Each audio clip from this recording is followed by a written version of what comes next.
વાવ થરાદ જિલ્લાના વાવ ખાતે નાયબ કલેક્ટરના અધ્યક્ષસ્થાને યોજાયેલી વાવ ધરણીધર તાલુકા સંકલન અને ફરિયાદ સમિતિની બેઠકમાં વિસ્તારના વિકાસ, શિક્ષણ, સિંચાઈ, માર્ગ, મકાન અને આરોગ્ય અને જાહેર પરિવહન સંબંધિત વિવિધ મુદ્દાઓ પર ચર્ચા કરવામાં આવી હતી। બેઠકમાં બાલોતરી, કારેલી, ગામડી વિસ્તારના આશરે 2000 હેક્ટર વિસ્તારમાં ચોમાસામાં ભરાતા પાણીના કાયમી નિકાલ માટેની યોજનાની પ્રગતિ અંગે સમીક્ષા કરવામાં આવી હતી।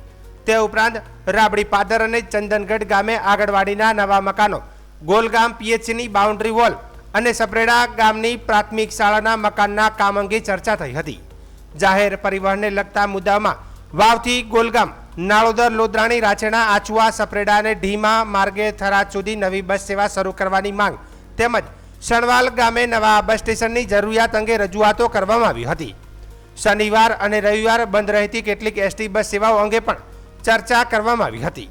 માર્ગ અને પુલના વિકાસ સંબંધિત મુદ્દાઓના ભાટવડ ડડાવા રોડ પર તળાવ નજીક પુલ અથવા નાળાના નિર્માણ, હરિપુરા, રાબડી પાદર અને બાલુંત્રી હરિપુરા રોડના ડામરકામ, કુંડાળિયા 4 રસ્તાથી કારેલી સુધી બાવળ કટિંગ તેમજ દૈયપથી રાજસ્થાનને જોડતા માર્ગના નિર્માણ અંગે ચર્ચા કરવામાં આવી હતી।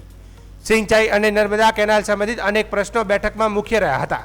રાબડી પાદર હરિપુરા માઇનોર કેનાલની સફાઈ, રાછેડા ડિસ્ટ્રીબ્યુટર તથા અન્ય માઇનોર કેનાલોમાં જંગલ કટિંગ, દૈયપ માઇનોર કેનાલમાં કામગીરી પૂર્ણ કરી પાણી છોડવાની માંગ અને હરિપુરા ગામે અધૂરા રહેલા માઇનોર કેનાલના કામને રવિ સિઝન પહેલા પૂર્ણ કરવાની જરૂરિયાત અંગે ચર્ચા કરવામાં આવી હતી।